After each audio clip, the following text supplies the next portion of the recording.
रामकृष्ण हरी. नमस्कार. पंढरीची वारी म्हणजे महाराष्ट्रात साजरा होणारा एक मोठा सणच. हा सण म्हणजे फक्त हरिनामाचा गजर आणि निस्सीम भक्ती. आषाढीची चाहूल लागताच मनाला ओढ लागते ती पंढरीच्या वारीची. हरिमय झालेले असंख्य वारकरी कित्येक किलोमीटरचा रस्ता तुडवत त्या पांडुरंग परमात्म्याला पाहण्यासाठी जातात, त्याच्या दर्शनासाठी जातात. हा अनुपम सोहळा उभा महाराष्ट्र तल्लीन होऊन पाहत असतो. प्रस्थान सोहळे पार पडत ज्ञानोबा तुकारामाचा गजर होतो. पालख्या पंढरपूरच्या दिशेने निघाल्या आहेत. हा पंढरीचा पांडुरंग म्हणजे अवघ्या महाराष्ट्राचे आराध्य दैवत. ही पंढरीची वारी हजारो वर्ष अविरत सुरू आहे. ती पुढेही राहील. पण वारी म्हणजे काय, तिचं महत्त्व काय, कधीपासून ही सुरू झाली, चला तर जाणून घेऊया सविस्तर माहिती. पंढरीची वारी करी वारकरी, ऊन पावसाची चिंता कोण करी, असे म्हणत लाखो विठ्ठल भक्त वारकरी भाविक पंढरपूरला भेट देतात. वारी म्हणजे वारकरी विठ्ठलाच्या भेटीसाठी पंढरपूरला पायी चालत जातो आणि जो वारकऱ्यांचा समूह मिळून वारीला जातो त्याला दिंडी या नावाने ओळखले जाते. या वारीमध्ये लोक पंढरपूरपर्यंत पायी चालतात. भगवान विठ्ठलाची भक्तिगीते, नृत्य तसेच संतांचे अभंग, टाळ्यांचा नाद, हरिपाठ अशा अनेक गोष्टी केल्या जातात आणि वारीचा आनंद घेतला जातो. वारी म्हणजे महाराष्ट्रातील विविध गावापासून सुरू होऊन पंढरपूर येथे संपणारी सामुदायिक एक पदयात्रा. तिची समाप्ती ही भगवान विठ्ठलाच्या दर्शनाने होते. वारी ही महाराष्ट्रातील एक धार्मिक आणि सांस्कृतिक परंपरा आहे. ही वारी आषाढ कार्तिक या महिन्यातील शुद्ध एकादशी या वेळेला होते. एका सिद्धांतानुसार वारकरी संत ज्ञानेश्वरांचे वडील विठ्ठलपंत यांनी आषाढ आणि कार्तिकी या महिन्यांमध्ये पंढरपूरला जाण्यासाठी वारी सुरू केली. वारी करण्याची परंपरा साधारणतः 800 वर्षांहून अधिक काळापासून अस्तित्वात असल्याचे मानले जाते.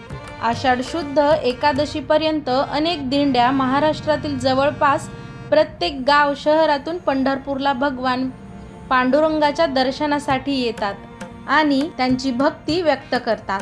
पंढरपूर वारीची परंपरा फार जुनी आहे. पूर्वी वाहतूक व्यवस्था नव्हती, त्यामुळे लोक वारीला पायी जात होते. तेव्हापासून आजही वारकरी भाविक भक्त हे पायी वारीला जाणे पसंत करतात.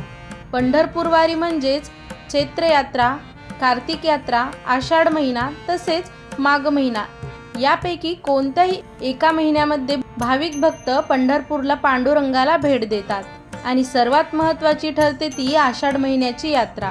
या वारीमध्ये वारकरी विठ्ठलाच्या भेटीसाठी पायी चालतात. सर्व दिंड्या आषाढ शुद्ध दशमीच्या दिवशी एकमेकांना भेटतात आणि त्याच दिवशी संध्याकाळी सर्व भक्त आपापल्या दिंड्या घेऊन हळूहळू पंढरपूरकडे निघतात.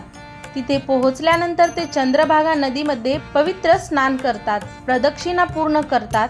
पुंडलिक वरदा हरी विठ्ठल आणि जय जय रामकृष्ण हरी असा जयघोष संपूर्ण पंढरपूरमध्ये घुमतो. एकादशीच्या दिवशी दुपारी भगवान विठ्ठल आणि रुक्मिणी मातेच्या मूर्तीची राधाराणीसह मिरवणूक ही खास तयार केलेल्या रथातून निघते. इसवी सन 1685 मध्ये संत तुकाराम महाराजांचे धाकटे सुपुत्र नारायण बाबा हे नाविन्यपूर्व मनाने पालखीची ओळख करून दिंडी आणि वारीच्या परंपरेत बदल घडवून आणण्याचे त्यांनी ठरवले.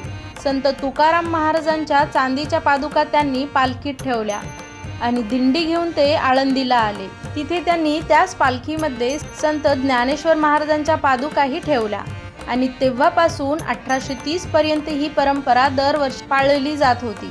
पण त्यानंतर काही कारणास्तव लोकांनी या जुन्या पालख्यांची परंपरा खंडित केली आणि आळंदीहून संत ज्ञानेश्वरांची पालखी, देहूपर्यंत संत तुकाराम महाराजांची पालखी अशा वेगळ्या पालखीचे आयोजन करण्याचा निर्णय घेतला. ही जुनी परंपरा आजही चांगल्या प्रकारे चालवली जाते. दरवर्षी या पालखी पंढरपूरला येतात. चैत्र महिना हा हिंदू संस्कृतीतला पहिला महिना.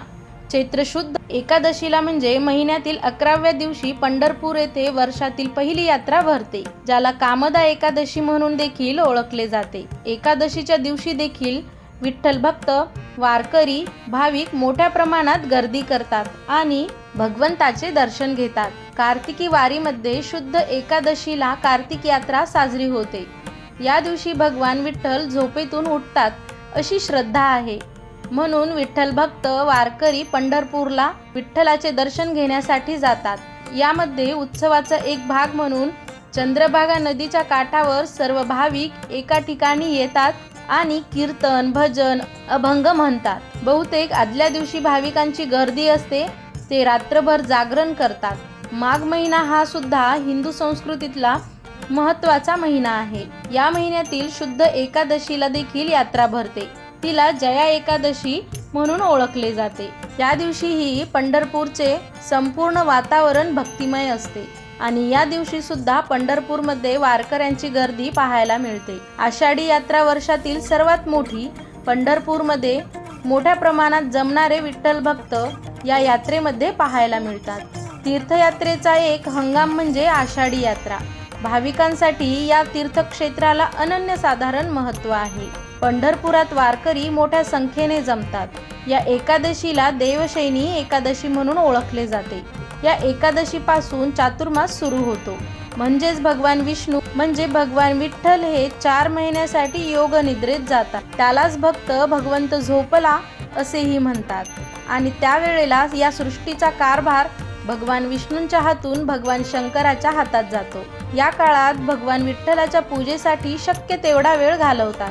आषाढी एकादशीच्या काळात मंदिर दिवसाचे 24 तास सर्व भाविकांसाठी खुले असते. संत ज्ञानेश्वर महाराज, संत तुकाराम महाराज यांची दिंडी अनेक दिंड्यांसह पंढरपूरला येते. महाराष्ट्रातील सर्व दिंड्या वाखरे गावातील संतनगरी या ठिकाणी एकत्र येतात.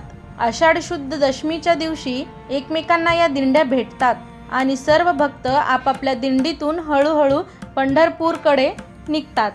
ईश्वराच्या प्रेमाची विलक्षण अनुभूती घेण्याची संधी म्हणजे वारी. विशिष्ट तिथीला आपल्या इष्ट देवतेकडे जाणे म्हणजे वारी.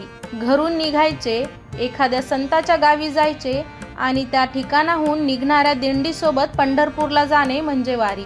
पंढरपूरला जाऊन विठुरायाचे दर्शन, याची देही याची डोळा घेणे म्हणजे वारी. संसारातील वैभव सुख सोडून फक्त ईश्वराच्या ध्यानात राहणारे वारकरी लाखोंच्या संख्येने महाराष्ट्रात आहेत. वैष्णवांचा मेळा, भक्तांचा सागर, समानतेचा संदेश, कपाळावर टिळा, गळ्यात तुळशीची माळ, मुखाने हरिनाम असे दृश्य म्हणजे वारी.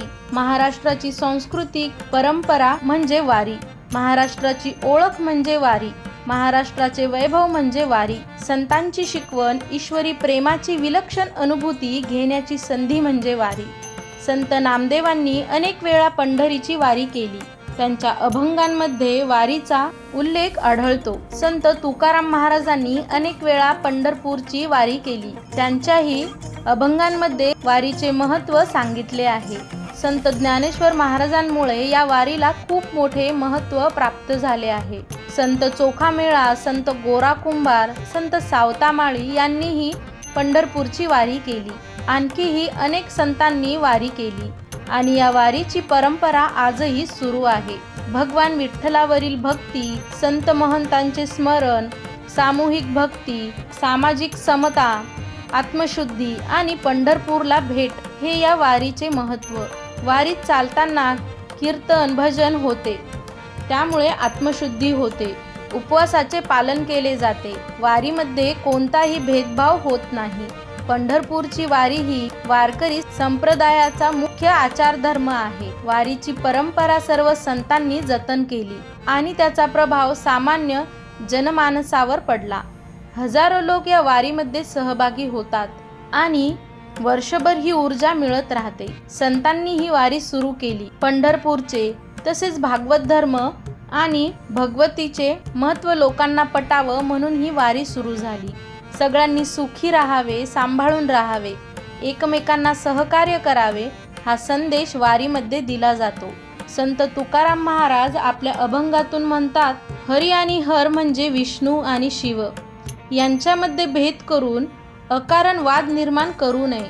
ते दोन्हीही एकच आहेत, जसे साखर आणि तिची गोडी. संत तुकाराम महाराज म्हणतात, उजवे आणि डावे 2 भाग एकत्र होऊन त्याचा देह बनतो. त्याप्रमाणे हरी आणि हर हे सारखे आहे. त्यामुळे भगवान विठ्ठलाच्या भक्तिरसात सर्वच एकरूप होतात. त्यामुळेच वारी जीवनात एकदा का होईना पण अवश्य करावी. माहिती आवडली असेल तर कमेंटमध्ये रामकृष्ण हरी लिहायला विसरू नका.